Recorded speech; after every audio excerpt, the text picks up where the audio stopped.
Fala galera, bem-vindos a mais uma interação. Eu tô aqui na minha escola ILSC Melbourne e eu vou falar com vocês hoje sobre uma peça de teatro que foi escrita pelo Michael and Bruce. Hi, how are you? Como que aconteceu a ideia dessa entrevista aqui? O Bruce falou comigo sobre eu entrevistar o Michael para poder divulgar a peça, mas meu inglês ainda não é muito bom, e então eu tive a ideia de fazer essa entrevista aqui na escola. Conversei com a professora e ela falou ok, a direção da escola. Quero agradecer aqui a ILSC por me dar essa oportunidade de fazer essa entrevista, e também os meus alunos, meus amigos aqui. Say hello to Brazil, guys! Que a gente vai poder estar falando sobre a peça e fazendo interação aqui pela primeira vez em inglês. Porém, existe uma política aqui na escola que eu não posso falar português. Abriram uma sessão para que eu possa fazer essa introdução para vocês. So, now I will start speaking English with you. I will leave my cell phone here. 1 minute. Alright. Okay. Good. Now it's happened. So, let's go. Bruce. Thank you. Nice Obrigado. Obrigado. Valeu. For opportunity for this interview. Say hello to Brazil, please. Hello, Brazil. And the old people, old world can watch us. So guys, Michael, it's a famous Australian playwright, alright, and now worked with for his work. Playwright for the Wolves Theatre Company, right? Yeah. So nice. And Bruce is a great friend, great friend. Is famous here in Melbourne, actor, and in this interview talks about the market of the play Maroons. In addition to being considered the hipster tram drive in Melbourne, alright? Try to be. So firstly, I need to say thank you to Bruce and to you, Michael, for this opportunity, for coming to ILSC Melbourne for this interview. And I would like to say thank you for my teacher Sarah and for the whole team of ILSC Melbourne for giving me this opportunity too, and to my classmates for helping. I'm so happy. I didn't nervous. It's okay. So, Interaction is a program I create where I interview Brazilian personalities and present events to the public. The program is live through my Facebook. So now we are live all over the world, over the internet. Yes. It's a special program because this is my first interaction in Australia and my first program in English. Yeah. In today's program, I will have the help of my classmates. They will also ask your questions, and there is a moment when we talk to who is what us over the internet. So let's talk about Morals. Okay. Yeah, they play about suicide that lives your hunger to life. To live, yeah. To live, it's real. It's real. It's not. Oh, it's not real. It's a story. Yeah. It's yeah. Oh, nice. How do you feel about the story of the play itself? Well, the story of the play itself started. Well, I finished it after a friend of mine killed himself. An actor. He called me up one night, but I was on the phone to another friend who was also in a very bad way, and I told him to get help. And a week later, he was dead. And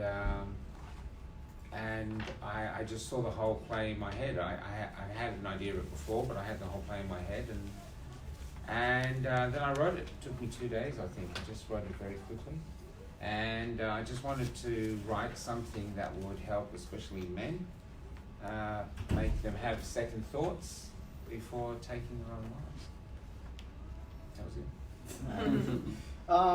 I would like you to tell us about the play's cast. Okay. Well, the main guy over here, he's got You choose. it's, there's, No worries. there's,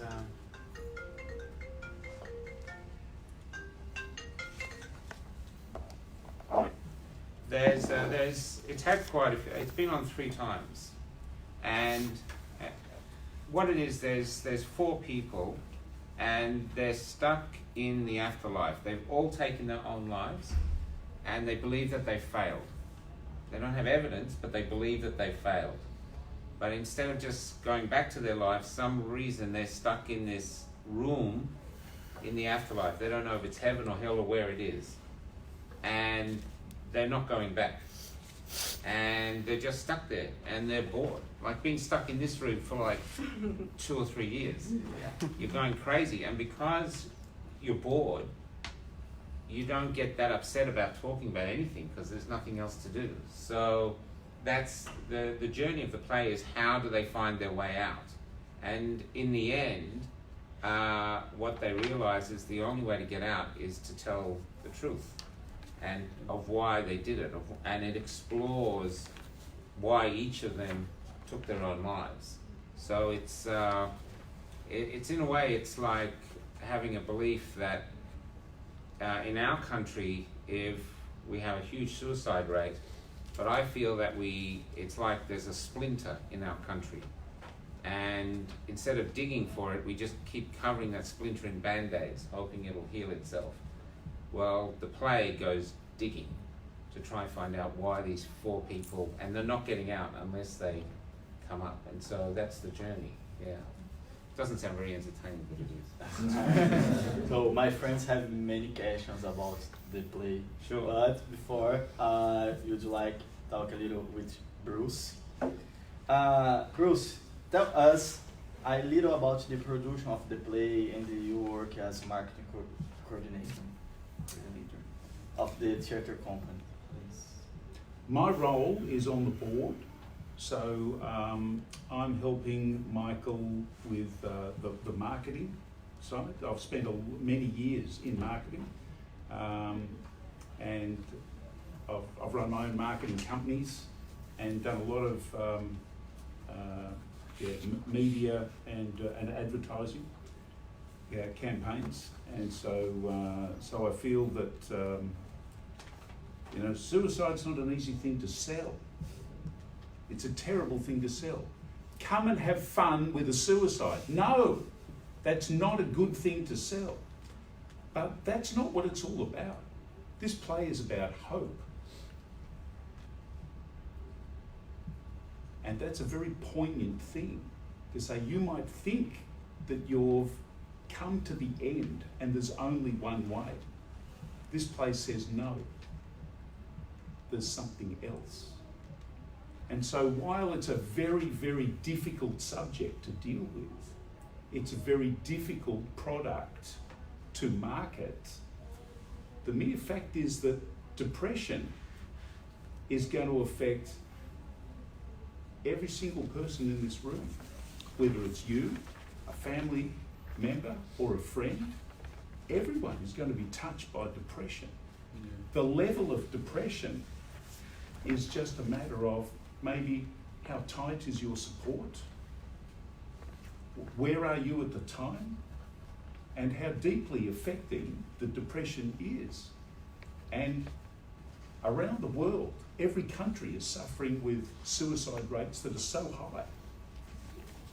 And no one's treating it properly.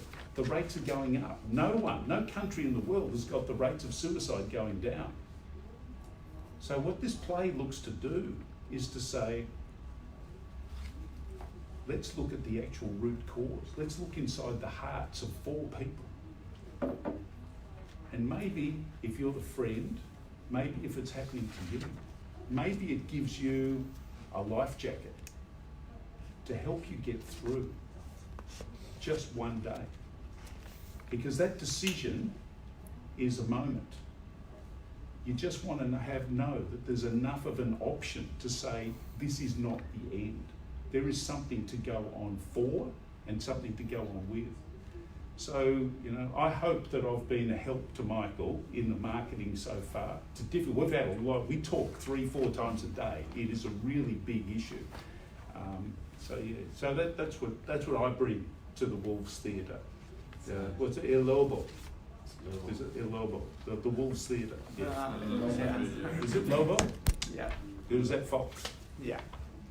So, So we'll talk more about the play, but I could not help but talk about your family. You are considered the happiest tram driver in Melbourne. How did this happen? well, if you look at Melbourne's happiest tram driver, there is a story there, and in a few words, it says that I had a motorcycle accident. I've worked in many jobs: banking, finance, information technology, project manager, school business manager. I've run my own companies in marketing, and I had a motorcycle accident because I ride motorcycles. I got too many motorcycles, but I'm riding a motorcycle. Anyway, it was a bad accident, got my knee turned inside out, took me to hospital, and in hospital they found out that I had cancer. So that was a good thing, because the cancer turned out to be a really bad cancer. Cancer is cancer, but this was a very aggressive cancer. They said, you do something now or you've got 6 months to live. That was 6 years ago. So, so my wife says, praise God for motorcycle accidents. Because if I hadn't had the motorcycle accident, I wouldn't be here tonight. I'd be gone.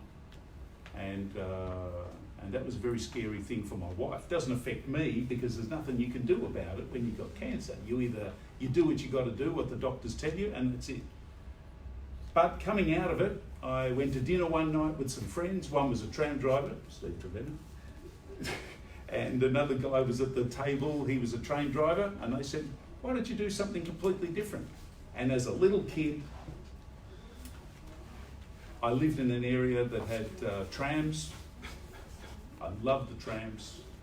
They were old-fashioned back then in 1843. You could ride on the outside of the trams and that sort of stuff. It was great fun. So I thought, why don't I do something for me? Stop being corporate and just go and do something for me. So I put in an application to be a tram driver.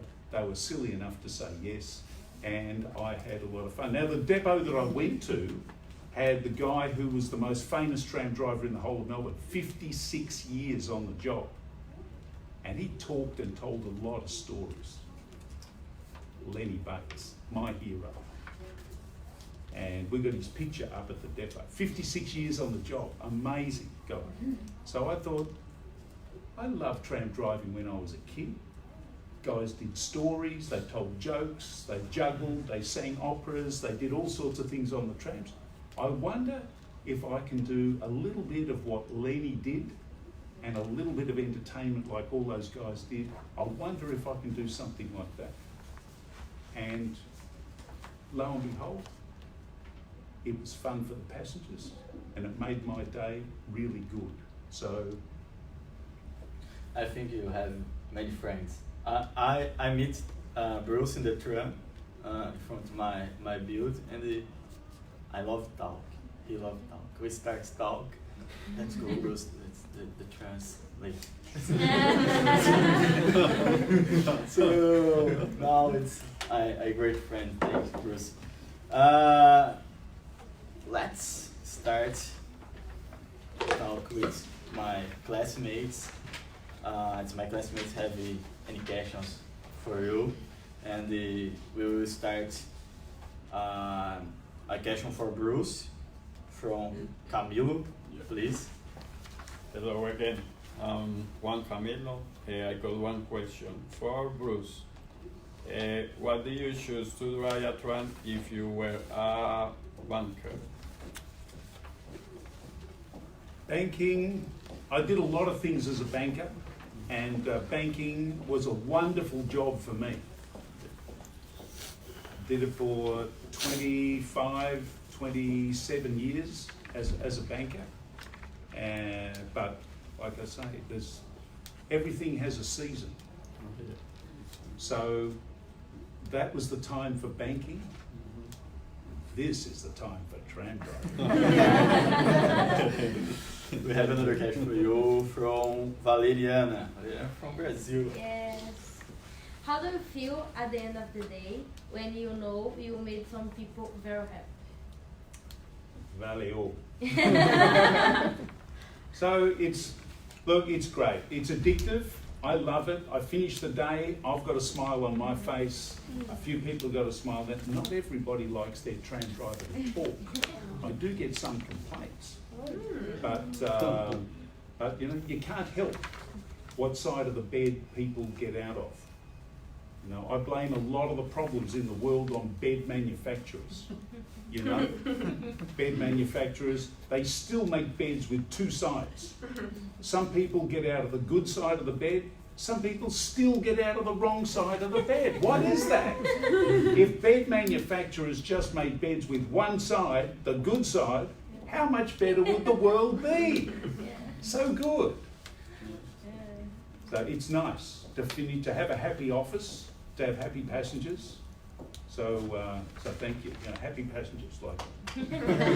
Well, thanks so much. Valeriana has been on your tram before. Yes, Yes. on the Christmas you sing it very well. Thank you very much. It's nice. So we have questions for Michael from Jane. Hi, I'm Jane. I'm from Korea, and I have a question for you. What were you inspired by when you wrote Maroon? Like the idea, like to express afterlife as talking in the room. This. I don't know where the initial idea came from. It's I liked writing about issues, and I like writing about things that are difficult and making them entertaining. But like I said before, the catalyst was my friend. Also, I had a meeting with a theatre company. I had another play that was doing well. So this artistic director from another theatre wanted to see if I had anything else. And my producer was going, push the comedy. But my friend had just died. I had this play and I started telling about this play. And this woman said, you don't write plays about men. Men don't care. And that got me really angry. And so I had the guilt from my friend that I didn't help him. I had the anger from that. And so I wrote this thing like crazy. And then I ended up with this play about suicide. Yeah. Thank you. Nice. Michael, now Camilo has a question for you. Why do you think people believe suicide is an option? Suicide. Yes. I think there's lots of reasons. It's very complicated.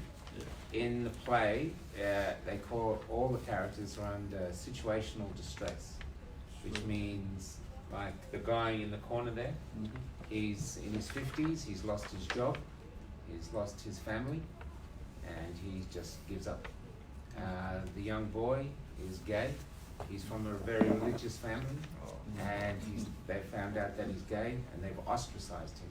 He's gone from being the star of the family to scum. And he goes to the city and he tries to, start a new life. Yes. But he's a country boy. So he goes back to the church where his father is the preacher. But the father won't acknowledge his existence.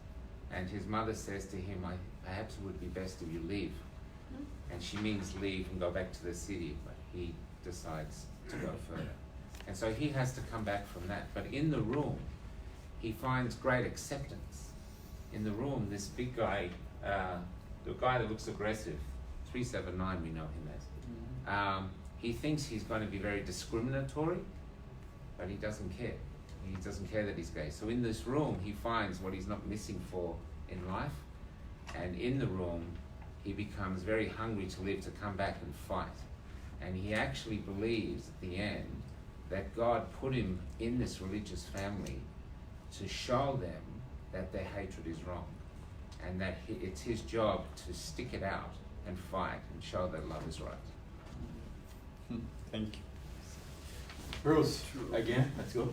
Janie, have a question for you. Hello again, I'm Jane, and do you prepare your jokes in comments at home, or does it come naturally? He buys them off me. I wish it was that easy. I've got a fairly interesting way of thinking, I think, and the ideas just come into my head. And I practice them in my head a lot. Like maybe it's something like we had Andrew Lloyd Webber's play, Cats. And I used to say, yes, Andrew Lloyd Webber, he's made a lot of money out of cats. I can't stand them myself. But look, my stories are about trying to take a little bit of what is Melbourne and a little bit of what is funny, mix a little bit of truth with a little bit of fiction, shake it together, and do it in enough time for one change of traffic lights. So I have to find a story, and there's always something new in Melbourne. Always something new. Find something that's got an interesting twist that I can put on it, which is a bit crazy, and then come up with a story that fits in 30-second change of traffic lights. So I like that challenge to both work with the words and come up with a crazy idea that I think is funny, and then I find out if someone else does. Thank you. Thanks, Jenny. Sergio, have a question for you now, Bruce. Hi, I'm Sergio. I'm from Colombia. I have one question for Bruce. What motivates you to remain the happiest driver? I just try to be happy. The title, Melbourne's Happiest Tram Driver, was given to me by someone else. So, look, it doesn't matter what I do. I go through my day to get through the day for me. The stories that I tell, I find funny. I look in the rear vision mirror, and if someone is smiling, I think that's really good. If people get off the tram that don't know each other and they're talking, I find that extraordinarily interesting, that people can come together on a tram and find something common, people that don't know each other. That's really interesting to me. It makes my day really interesting. I don't know whether I'm Melbourne's happiest tram driver, but I really love what I do. Thank you. Good. For you again, Bruce. From Sebastian. Hi, my name is Sebastian. I'm from Colombia. I have one question for Bruce. What is your happiest memory from driving the trams?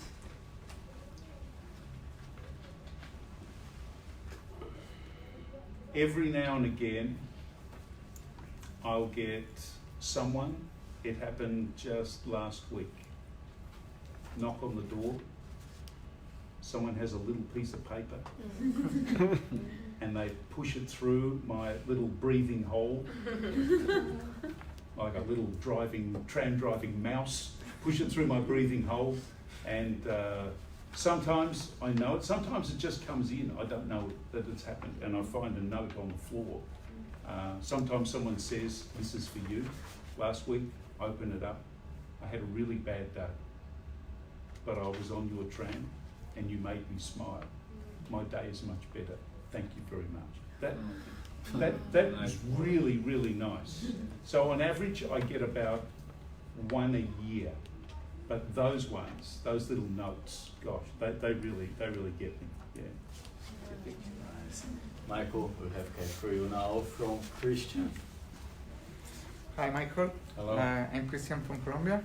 Hello. I just quickly want to ask you, have you made any change to the play from the moment you had the idea and when you start writing it?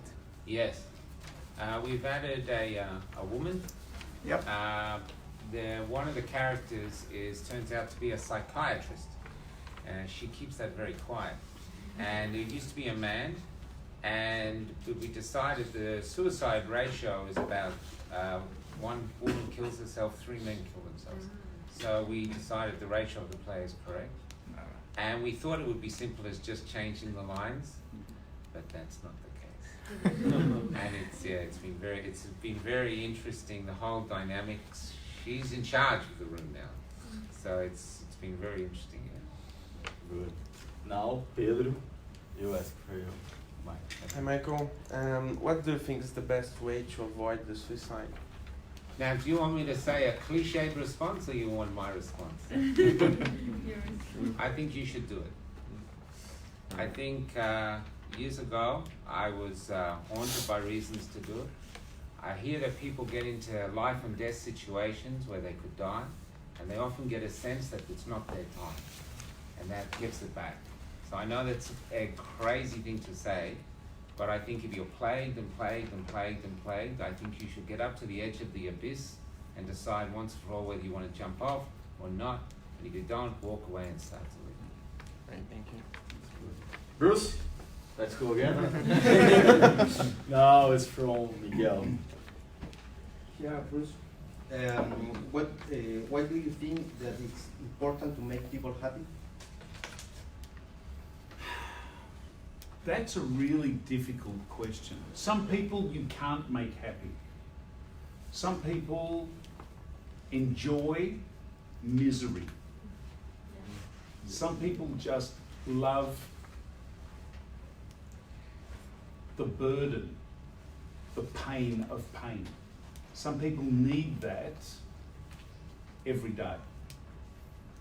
I don't. I hate pain. But if you've got people that are, so I do what I call like a Friday night show, taking people home from work. 5 days at work, it's Friday night. The air condition, sorry, I'm cutting the...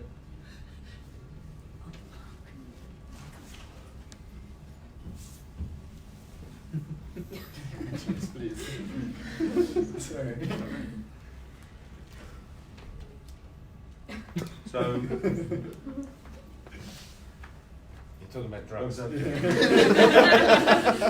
That's right. So if you take a person home on a Friday night, they've had a tough week, you can say some crazy things. Like 200 people on a tram, it's Friday night. Who's having a birthday this week? And someone, everyone's holding on. So I say, you've got your hand up. Everyone takes their hand out. But everybody's now listening. So then I keep asking. You don't have to buy cakes, not like everyone's at work. We can do that on the tram. If you're travelling with a friend, it's your friend's job to put you forward. All we need is a name. It's not like Facebook or Twitter. No passwords. It's a safe environment. What happens on the tram stays on the tram. Someone will put their hand up. 200 people. You've got 4 people having a birthday this week on the tram, on average. And someone will say, every night. Sometimes it's 3 or 4 or 6 people. Everybody on the tram sings happy birthday. You get 200 people on a tram singing happy birthday. That's awesome. You're going home from work on a Friday night. Are you flat? Are you worn out? Is it? What happened on the tram tonight? You won't believe this. We sang happy birthday 5 times. That's a great way to finish the week and start the weekend. That's funny. That's great. That's amazing. Thank you, Bruce. Ur, have a question for you, Bruce.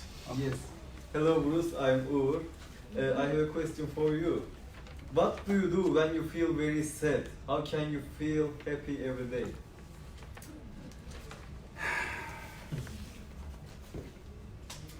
It's an attitude. You got to get out of bed and expect Sometimes I'm not feeling well. Sometimes I'm feeling a bit like a cold or something like that. I've got stuff that's happening. One of my motorcycles is a bit sick. I need to spend some time and money on it, something like that. There's always something to get you down. But that's there. I'm here. What I do here matters not only to me, but those people around me. So it's a bit like work, really. Like I used to tell school kids, you know, it's not what you know. People don't hire what you know. They hire your attitude. So you put the attitude on, turn it up, and let it go. And if the worst thing that happens is that you have a good day, then maybe the other problems aren't so big. So that's, I try and live my life that way. It works most of the time. Most of the time. But that's better than not working at all. Thank you. Michael, Milena have a question for you now. Hi, Hello. I'm Lena from Brazil, and I have a question for Michael. When did you decide to help the people? I don't know. I think it's like most people. I think it's something you do when you're always, you know. Old lady falls down, you help them up. I think it's, unless you're a psychopath, it's something that normally people do. You see it on the trams. You know, if some woman is getting on with a pram, lots of people often move to help her. It's not done just to one person or one demographic. People help. I think I think that's one of the things missing in our society is the isolation that comes from not helping each other. And that's why in a lot of poor communities around the world, they're a lot happier than us, you know, maybe. So now, my friend Ivan, Michael and Bruce, we have a question for the both of us. Ivan, please. Hello, my name is Ivan. Hello. I have a question for both. If you could perform a miracle, what would it be? The bottom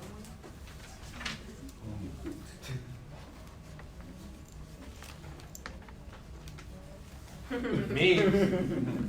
I don't know. I don't know. I think it'd be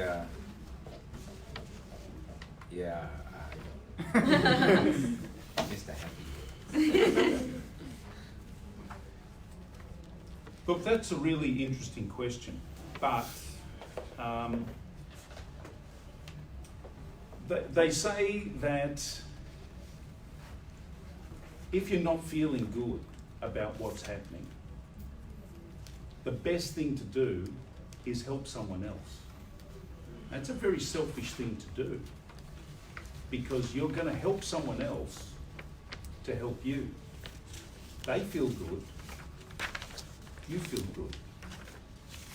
Feeling bad is really about feeling bad about you and the situation you're in. If you go and help someone else, suddenly you're not focusing on you, you're focusing on them and the problem they've got and helping them a little bit with what's happening in their life. That takes the pressure off you for a while. And you can feel good about that. Is that a small miracle? I don't know. But there's this whole thing of pay it forward. Do something for someone else and tell them if it was valuable to them to go and help someone else.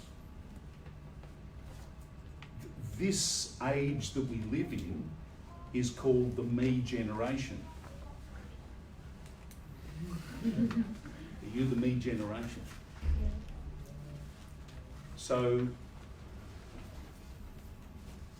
but it's all about, really, society, it's all about the us. Because if you really want to be healthy here and here, you want to have a team, you want to have a tribe, you want to have people that you can go to and feel safe with. And so it's got to be more than just me. It's got to be my friends or us.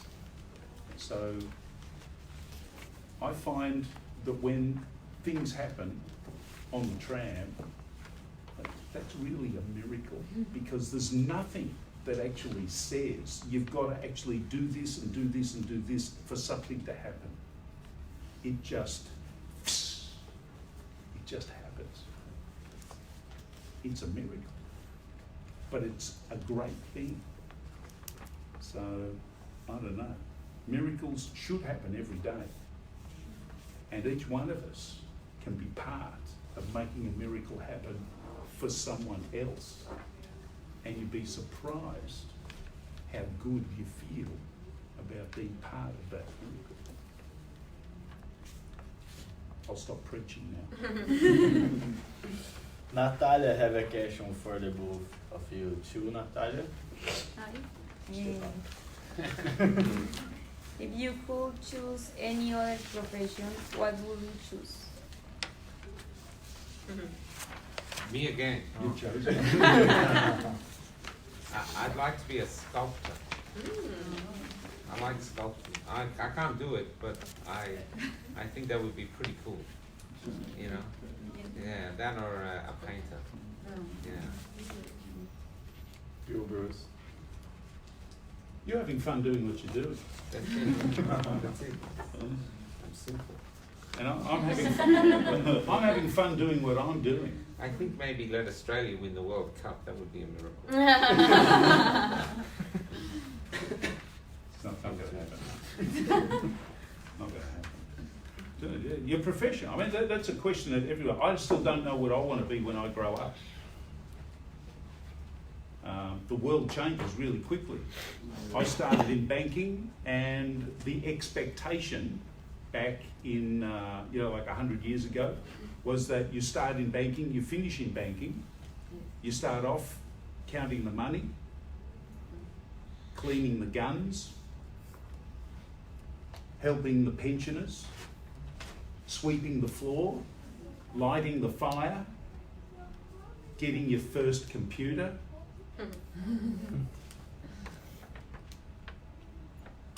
Things change. So you never know what you want to do, but each person is made different. And so there's a piece that you take to every job, and there's a job that's made just for you and the way you do it. So I don't know, I'm having a great time doing what I'm doing. There's other things that I do besides driving a tram. I like doing that too. Good, thanks. Michael, Natalia have another question for you. How do you think your play will influence people not to commit suicide? Well, that's interesting, you know, because the first time we put it on, I was very concerned to how the audience would react. Because I didn't want to have people rushing out and running in front of a train. So it was scary. But what happens is, the first night after it finished, the audience didn't move. They just sat there, and I was thinking, what's going on? The play's finished. They clapped, and they were just sitting there. And then I walked up, and there was a man like here, and his face, I was thinking, why is your face covered in cream? But it wasn't cream, it was tears. And then the men were hugging us, and I think the men especially went crazy, and I think it's because they heard a play in a man's voice. I know this sounds strange, but there's an unspoken man's language to the play that we don't get to hear. You know, because it's all this, and they've got to be safe in this. It's not very safe. They talk dangerously, and the men lapped it up, and so it was quite moving to be there every night. It was exhausting actually, but for a funny joke, we have a contract with our actors that they're not allowed to commit suicide because they screw up our marketing. It's funnier in the cast. Had to be there. Bruce, Pedro have a question for you Hi now. Bruce, how do you feel about play about suicide because you're a happy person? I've had friends commit suicide. My wife's sister committed suicide. And you can't be happy about that. But I see in this something that can make a difference. So I think I speak for Michael. I invite every one of you to come and see the play, because it's an experience here. And if you can share some of the play with friends or people that you know, I look at it as something like a vaccination. If you get a little bit of the disease, you can be protected from it. And this play is a dangerous play, but it's an amazing play. And I'm passionate for it. I really, really am. And a lot of organisations have taken it on to help deal with this problem that has no cure at the moment. That this may be part, just a small part of the solution. Maybe some big organisation. See, when they are in this room, the longer they're in the room, the more they want to come back, the more they want to live, and the more that they fear that they're not going to. And so you have this dual thing. So it's all about regret. They really want to come home. By the end of the play, they're ready to have a riot in order to live again. But are they coming back? Are they dead? Who knows? And that's the horror of it. You take your own life, and then you decide you want to come back. Too late, buddy. So it's that simple. And you get to see that if you took the choice and got there, just how maybe horrible it would be. That's sort of what works. It's strange, but it does. Let's go. Now, Michael, Jason have a question for you. Hi, I'm Hey. Jason. I have a question for Michael. Who is your favorite or most beloved character in Maroon, and why? Okay. 1620. We don't know their names, only their numbers. So they like a statistic. So his number is 1620. So our statistics are about 3.5 or 3,200 years. So he probably would have killed himself around June or July. But 1620 is my PIN number. Not anymore, but he used to be. And what I like about him is he turns up broken, absolutely broken. He's lost his job. Everything he's believed in is gone. He's been kicked out of his family home. Thank you. And in the play, he starts slowly to fight back. And he's the one that wants to get back the most. And he's the one that figures out we have to talk about the truth. And he has problems because he's not a clever man. He's just an ordinary office worker. And the boy is the one he wins over. So the boy and him work together. Come on to the others. You've got to tell us why you did it. But then he finds out the woman is a psychiatrist and she's rich. How do you save a psychiatrist? You know, a psychiatrist is supposed to save you. And so he has to do that, which drives him crazy. But then he has to save the big guy, and the big guy is like an alpha male. He doesn't like John Wayne or someone else like that. He doesn't want to talk. He's aggressive, and they've got to break him open before they come back. And he does all of this. He manages in this room to overcome all these obstacles. And while he's doing that, even though he's just an office worker, he shows all of us how much worth he has as a human being, how much he has to offer the world. And he really rediscovers his manhood, his masculinity, his hero. He becomes the hero in a time when he thought the world didn't care about him. And it shows all of us, we hear these numbers 3,000, but each one of them is a valid human being that has a lot to offer. that make sense? Yes. Yeah, I can't tell you the end. I was going to tell you the end. Okay, Michael. Bru have another question for you. I'm cool, little girl. Hello again. I played in 2 theater plays when I went to university, but I couldn't continue because I started working. If I want to take some theater course in Melbourne, is it possible for me, or do I need to improve my English? You might be able to work with people, English is a second language, and do plays with that. Yeah, no? There's, we have another play coming out set in, we're doing a reading. It's set in Iraq, in here, about a father who is trying to get his daughter to marry this American soldier she doesn't love so he can get his family out. And we're looking for readers for that. If you could apply for that and come and have a read. Yeah. Yeah. It's an interesting. It's another powerful piece. But yeah. Oh, okay. Yeah, contact me. We're looking for seriously looking for actors. Okay, thank you so much. Maybe you could rewrite it for Turkey. It's good, Michael, Bruce. Now, Gabriela have a question for the both of you. Gabriela, please. Yeah. Hello. The question is for both. It is possible to fix people all the time and at the same time forget that are also a person who needs some help? That you are a person. Yeah. Yeah? Yeah. Is it possible to help? I think you can try to help. Ultimately, I think the person has to help themselves.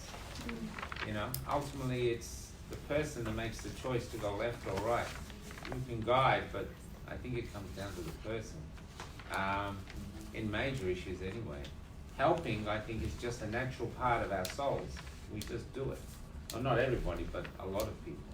And I've worked in a lot of industries where people are caring and they can't help it. That's what they do. You know? Your turn.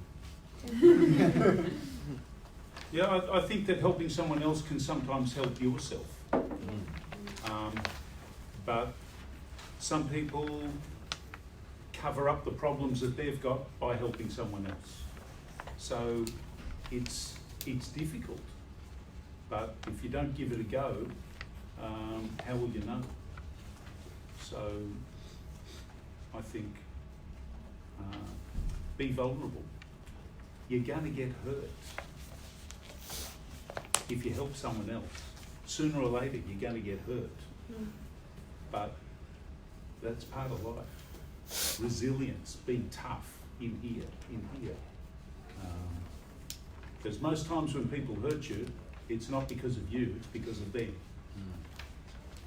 So you learn when you get to be as old as me, like 175 years old, you learn a few things. You're still young. You got a lot to learn. But go out there, get bruised, that's okay. The bruise will heal. But you need friends to do it, and you can't do it all by yourself. You got to have good close friends. Run with the panic.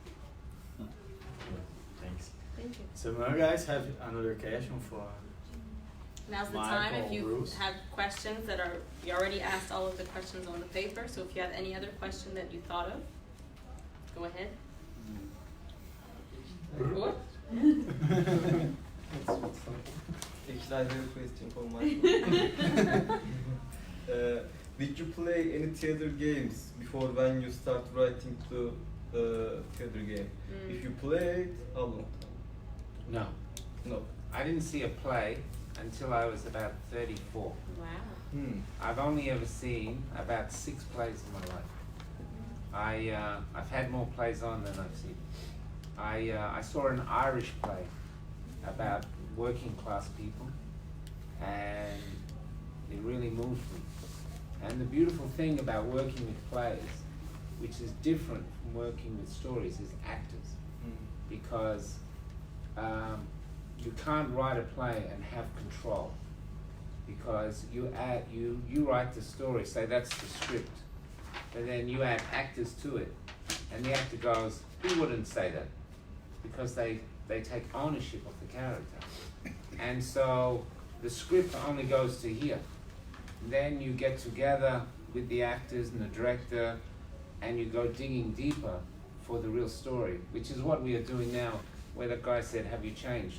You can't help but change it. If you're not changing it, you're not an artist, you're a dictator. You have to change, because the deeper you go, the more you find. And that's what I'm finding with playwriting, that's what I love about it. Any question, Harm? No? Alright. So, Michael, I'm sure after the chat, many people from this class or watch us went to go watch the play. Where can we buy our tickets? Oh, it's online. It's online at MTC Maroon. You just put in Melbourne Theatre Company, and it's on their website. It's their website where the people can have more information about the play. Yeah, they've got it all there. Yeah, you can go to thewolves.com, but the MTC has it all as well. That's simpler to remember. Repeat, please. MTC, the MTC.com.au, I think. South Bank Theatre. South Bank. Bank. Right on the banks of the Yarra. And the play starts 18th of September. 18th of September. And it doesn't sound it, but it's actually very funny. You'd be surprised. Yeah. Good. I need to say thank again for you come to ILSC Melbourne for this interview. I'm so happy for this opportunity. I need to say thank you again for my teachers. I will finish this interview. Let's go finish together. Can I just say something? Sure. Everybody go to Facebook. Everyone got Facebook? Yeah. Okay. Go to the Wolves Theatre, find the poster and share it to your friends. Because the story behind, or even if they're overseas and they can't come, just the story of this play, Marooned, is a very important If you come, story. if the men come, bring your tissues. You will your tissues. Oh, the really? Men cry. Not the women, You the men. You think you're tough? Every night. the I've been men a cry. role.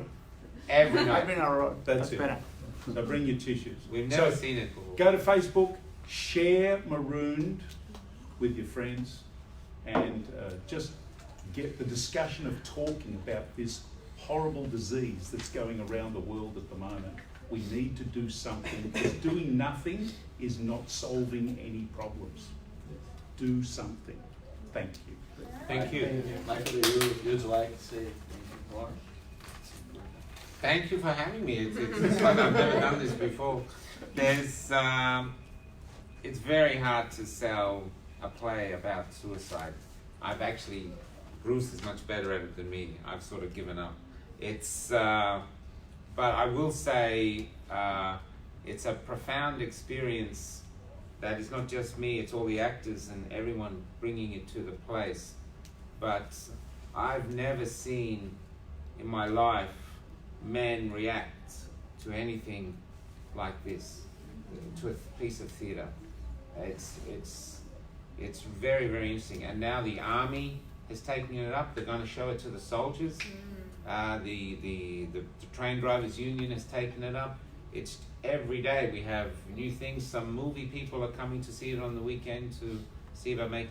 It's just going like crazy, and it's really nice. But but the saddest thing is, my friend was an actor, and I had to approach his mother. I didn't know her, and I said, "Listen, I've written a play for your son, and I'm not going to put it on unless you give it your blessing." And she took 7 days to get back to me, and but now she's fighting with me. You want me to do a video? You want me to write an article? Now she loves it. But the saddest thing is, she said her son would have loved to have been in the play. But anyway. Have many people in the companies help this play?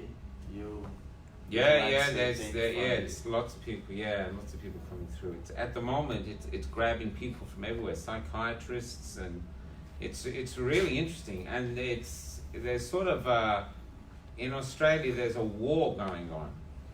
There's some people who think the best way to handle suicide is not to talk about it. Hide it, keep it, don't say anything. I think maybe it's the same in other countries. You don't mention it, you don't say about it. But the numbers are going up. And there's this other group that are saying, no, we have to talk about it. We have to talk about it because this is crazy.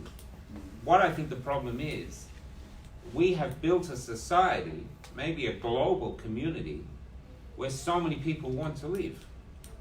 And I think maybe it's either the corporations or this, or everything's about money or greed, I don't know. There's the soulless, I don't know. But I think that's the problem. I think the stigma of suicide is ours, that we have so many people wanting to leave. It's not the people that want to leave. Yeah. Did that answer your question?